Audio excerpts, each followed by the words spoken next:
Dear doctor TV, నా పేరు సీత. మా అక్కయ్య వయసు 32 సంవత్సరాలు. తను సిట్రస్ ఫ్రూట్స్, స్పైసీ ఫుడ్ తీసుకున్న చెంపపైన దవడ భాగంలో ర్యాషెస్ వస్తున్నాయి. దీనికి ఎలాంటి చికిత్స తీసుకోవాలో తెలియచేయండి అని అడుగుతున్నారు. ఈ ప్రశ్నకు డాక్టర్గా సమాధానం ఇప్పుడు తెలుసుకుందాం. మీరు క్లియర్గా వెరీ క్లియర్ హిస్టరీ అని చెప్పారండి. దవడ మీద లేదంటే పర్టికులర్ ప్లేసెస్లో and association citrus fruits, spicy food.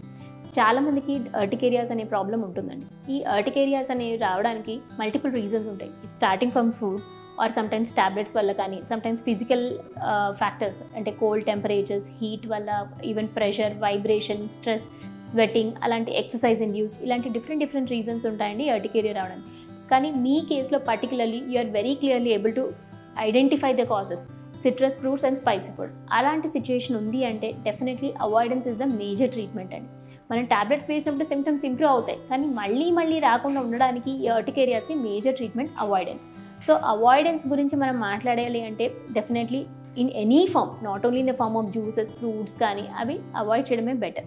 అంటే కొన్ని రోజుల తర్వాత మళ్ళీ తినచ్చా, ఇట్ ఈస్ అన్ప్రెడిక్టబుల్ అండి. యూజువలీ పేషెంట్కి ఇది పడట్లేదు అంటే పడట్లేదు అనేలాగే ఉంటుంది, and they can't have it in the long term. Spicy food అన్నప్పుడు పర్టికులర్లీ ఇంట్లో చేసినా కూడా బయట కూడా అవుతుందంటే డిఫరెంట్ స్పైసెస్ ఉంటాయండి. ఫస్ట్ స్పైసీ అంటే దెర్ ఆర్ మల్టిపుల్ థింగ్స్, చాలా వరకు మిరియాల నుంచి మసాలా వరకు, గరం మసాలా. సో అలాంటివి పర్టికులర్లీ కొంతమందికి కలర్స్, అజినమోటో, లేకపోతే ఆ ఫుడ్ చేసినప్పుడు యూజ్ చేసే ఆయిల్స్, అలాంటి ఎనీ ఇంగ్రీడియంట్ ఉండే ఛాన్సెస్ ఉంటుంది.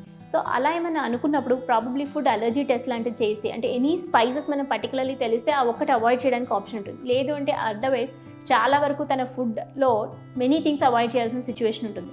So in case in her scenario మీరు ఫుడ్ వల్లనే అని వీఆర్ వెరీ క్లియర్ అనుకున్నప్పుడు ఫుడ్ అలర్జీ ప్యానల్ టెస్ట్ అనేది చేస్తే మనకి సమ్ పర్టికులర్ టైప్ ఆఫ్ ఫుడ్స్కి అలర్జీ ఉన్నప్పుడు వాటిని అవాయిడ్ చేయడమే is a main treatment. In spite of avoidance problem వస్తుంది అనుకుంటే then antihistamine tablets, anti allergic medications అనేవి we'll have to start in her situation.